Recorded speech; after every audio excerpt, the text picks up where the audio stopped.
everybody, and welcome back to the Blu-ray Hunter. I'm the Blu-ray Hunter, Jonathan Moody, and I've got a fun show for you guys.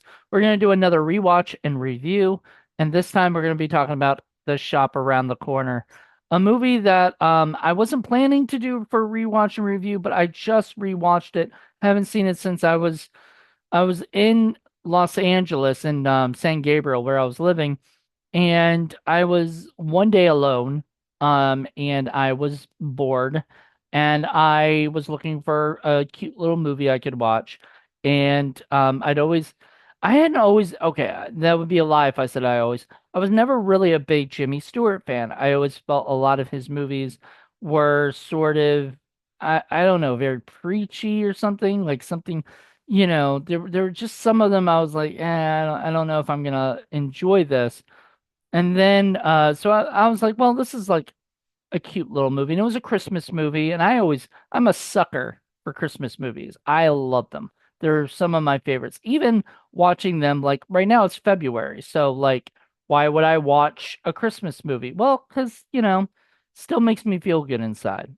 And I didn't watch it for this Christmas. I'll watch it for next Christmas again. But, Shop Around the Corner popped up and I started watching it. And this, by the way, this was the Warner Archives collection. So I was super excited to get it, to get this movie and whatnot. And but I was like, I got to check this out again.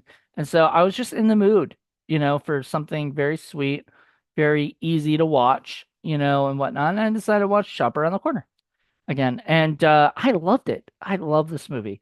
This movie is so cute. Um, so if you don't know much about it, it's Jimmy Stewart and Margaret Sullivan. Margaret Sullivan is this woman who needs a job. She has worked, multiple jobs doing the same thing that she basically ends up doing. But she needs a job, so she starts with him. And at first they're not hiring, but she ends up convincing them that she's a good salesperson. So they hire her, and both of them start like bickering from the very beginning. They don't like each other. And you find out later why she started like that and stuff. And I'll get to that because I'm gonna spoil the crap out of this movie. So if you haven't seen it, please go watch it. It's not on Tubi or anything. I recommend buying this disc. It looks beautiful, and uh a lot of times I'd like to talk about like that, does this movie need a 4K upgrade? If it got a 4K upgrade from Warner Brothers Archives, I wouldn't be upset, but honestly, it doesn't need it. And it doesn't need it. And would I buy it? Probably. I'm a sucker for like upgrades on movies I actually really enjoy. And this is a movie I really enjoyed. I really had a great time, with this flick. So basically the shop around the corner, so the girl starts working, they start bickering, and you find out that Jimmy Stewart's been in correspondence with some woman and whatever. And the woman, and this is 1940, so I guarantee you the audience didn't see it coming. Now, if you watch it now, you'll see movies like You've Got Mail, which is a remake of this, and other films to that, some that are remakes and some that are very close in style to it, that you'll already know that yes, they're both falling in love for each other through notes and stuff, but they don't know it at first and stuff, and they're both but this is where this movie takes a different turn, which I loved. The best part about this movie is that um, Jimmy Stewart gets fired from the job by the boss, and we don't know why. We know the boss's boss played wonderfully by the wizard in The Wizard of Oz. Um, he he all of a sudden turns, and you can tell there's something happened, that really pissed off this boss to Jimmy Stewart. Jimmy Stewart, all of a sudden, he didn't like him. Even though the guy's been like with the company for like years, and everything, he was worked his way up, and he's very close to being manager, like and stuff, and getting a big bonus, getting a big raise and stuff. But he gets fired because the boss thinks he slept with his wife and everything. you're pretty sure that like Jimmy Stewart wouldn't do that. Like his character's not that kind of person. But the boss is just pretty sure he is the only one that like has been over to his wife's house, like his house. So he's the only one who's had interactions with his wife and all this other stuff, he thinks. Um, so you find out other information, like there's this guy, Vadis, I think is his name, and he ends up I'm gonna have to look these names up. I think it was Vadis, and I'm probably pronouncing that wrong. This movie took place in Budapest, by the way, which was weird. Like this could be any place in the world, and only once does it mention Budapest, kind of thing. Like, and I'm like, why?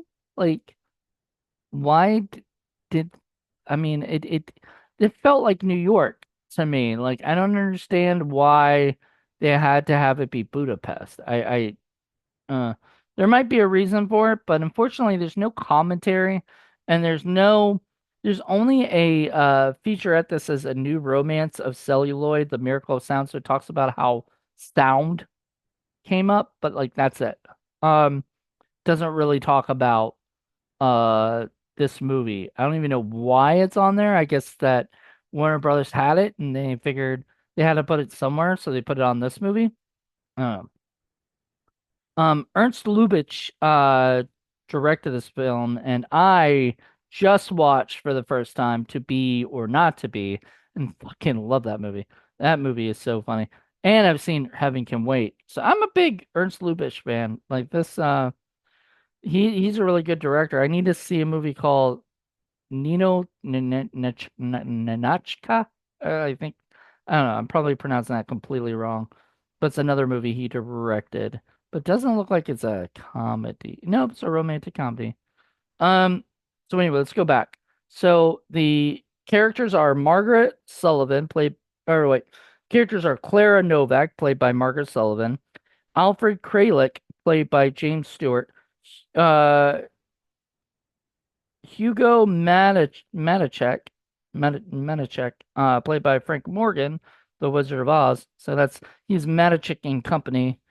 Um, Feringe Vadis, I think it's like Frank, kind of thing. Flora is played by Sarah Hayden. Uh, Pirovich, I loved him. He was one of my favorite characters. There's two really favorite characters that stand out in this movie, and they're right next to each other on here. So Pirovich, played by Felix Brizard, and Pepe Katona, played by William Tracy. There's Ilona, played by Ines Courtney.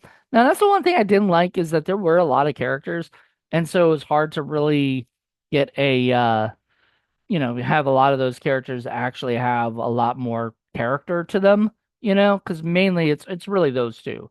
That's the main thing. And then there's also the side story with the Mr. Marichek and his and so one day he kind of kicks everybody out. Okay, before then, he finds out that it's another one of his customers. It is not the guy that he complained about. It's not Jimmy Stewart, but it's this Valdez guy that was cheating on his wife. So instead of just, confronting the guy or whatever, he was about to like shoot himself. And you don't really see it, but like he kicks everybody out.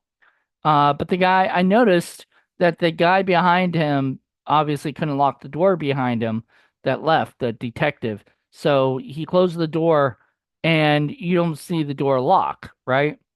Well, you don't see the door lock because he goes into his office to go kill himself and Pepe comes in. And Pepe is one of the funniest characters I've ever seen. He is so funny. He's so great. And he does not like Mrs. Marichek, who wanted like perfume and he forgot to get it to her and she was complaining about it and whatever. There's a really funny scene with that. But he stops Mr. Marichek from killing himself. Meanwhile, also these two, Jimmy Stewart, while he got fired, was supposed to meet up with her.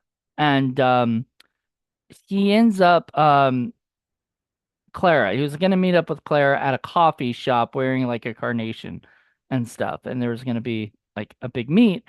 but he sees it's her.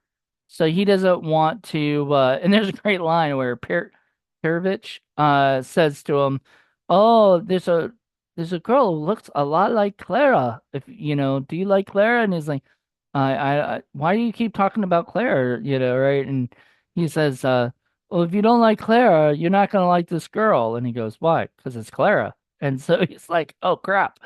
The girl that I've been fighting with and arguing with and bickering with is the one I actually really like and we're corresponding with.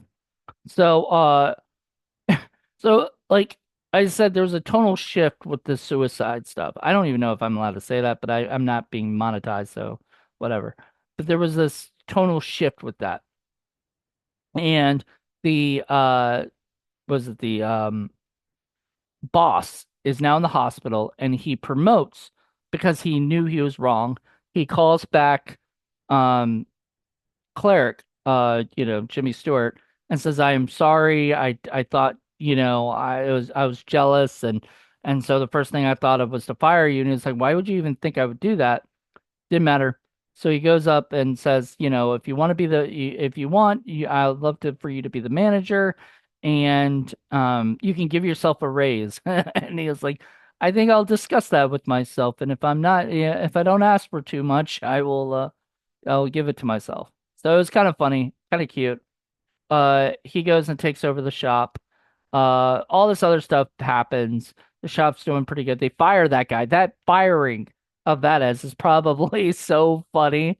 Like I just loved it. And then, of course, by the end of it, they get back together, like right on Christmas Eve and all this other stuff. And I mean, there's so much that goes on in this movie.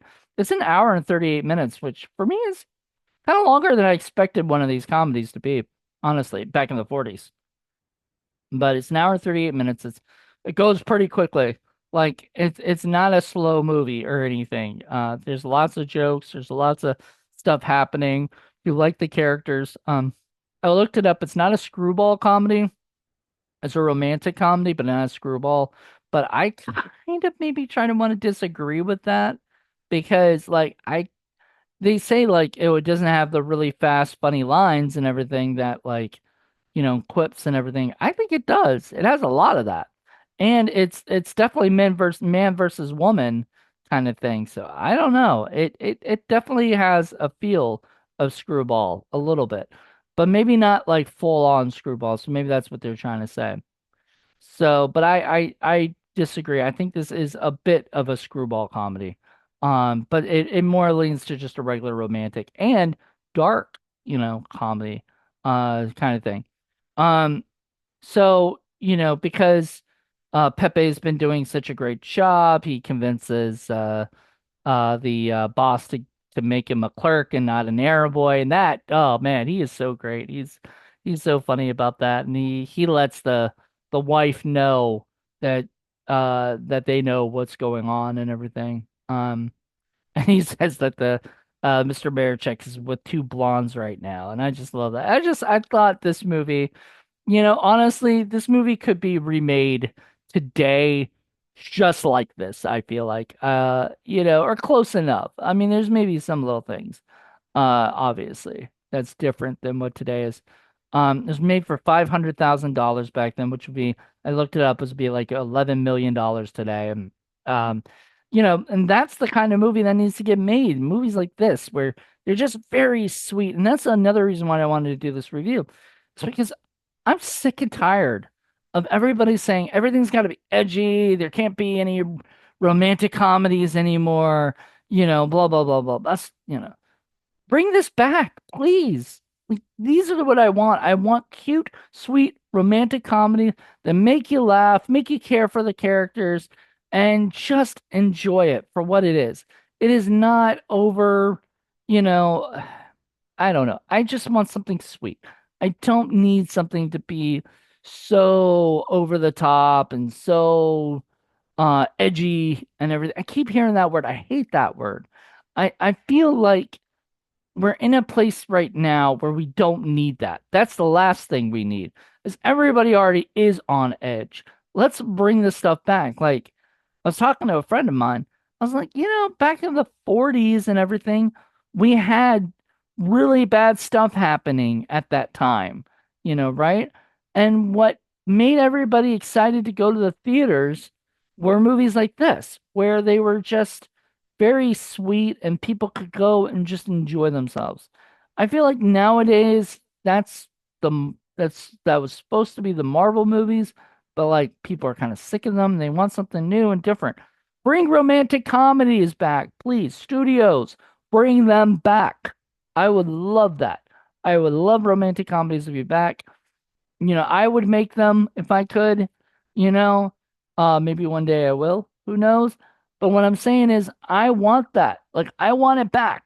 I'm sick and tired of romantic comedies having to have like raunchiness to them, or nowadays not raunchiness to them because you can't make a raunchy movie anymore.